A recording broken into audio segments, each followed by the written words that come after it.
বন্ধুরা নমস্কার। আশা করছি আপনারা ভালো আছেন এবং ভালো থাকবেন।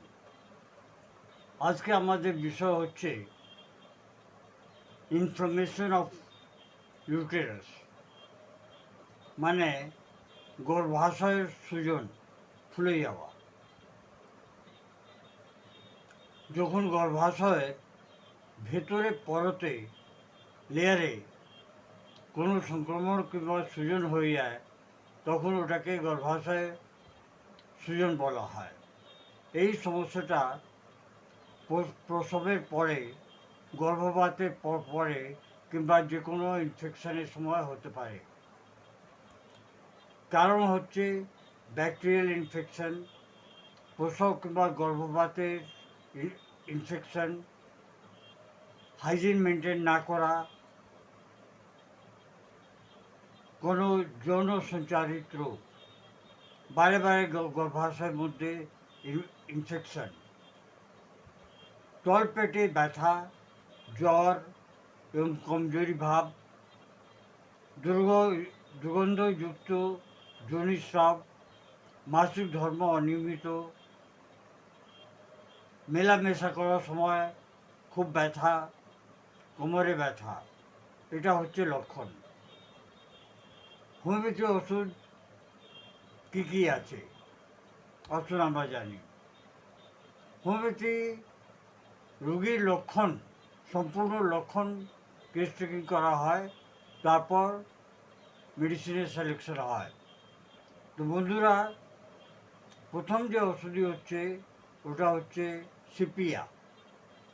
গর্ভাশয় ভারীপন, ভার ভার, তল পেটের দিকে টান এবং কমজোরির মধ্যে অনেক উপযোগী ওষুধ এটা। দ্বিতীয় নম্বর ওষুধ হচ্ছে বেলাডোরা। গর্ভাশয়ের মধ্যে ভার ভার, সূজন, ইনফ্লামেশন, তেজ ব্যথা, জ্বর, এটাতে বেলাডোরা ওষুধই খুব ভালো কাজ করে। পলসেট্রার হচ্ছে মাসিক ধর্ম অনিয়মিত এবং খুব গাঢ় স্রাব হয়। মহিলাটা খুব কান্না কান্না ভাব থাকে, উদাস থাকে, মেলামেশা করে না কারোর সঙ্গে। ল্যাকেসিস মিউটা, বাঁ দিকে খুব বেশি ব্যথা, গর্ভাশয় সংবেদনশীল, এইরকম যদি লক্ষণ থাকে তাহলে ল্যাকেসিস ওষুধে খুব ভালো কাজ করে। এপিস মেলফিকার লক্ষণ হচ্ছে সূজন, জ্বালা, মনে হচ্ছে যে কেউ ছুঁচ হচ্ছে, এরকম যদি ব্যথা হয়, এটার মধ্যে খুব হেল্পফুল মেডিসিন এপিস মেলফিকা। বন্ধুরা, ডোজে নেবেন আপনি 30 ডে স্টার্টিংয়ে, কিংবা আপনার কাছাকাছি কোনো ডাক্তার থাকলে ওনাকে গিয়ে দেখাবেন এবং পরামর্শ নেবেন।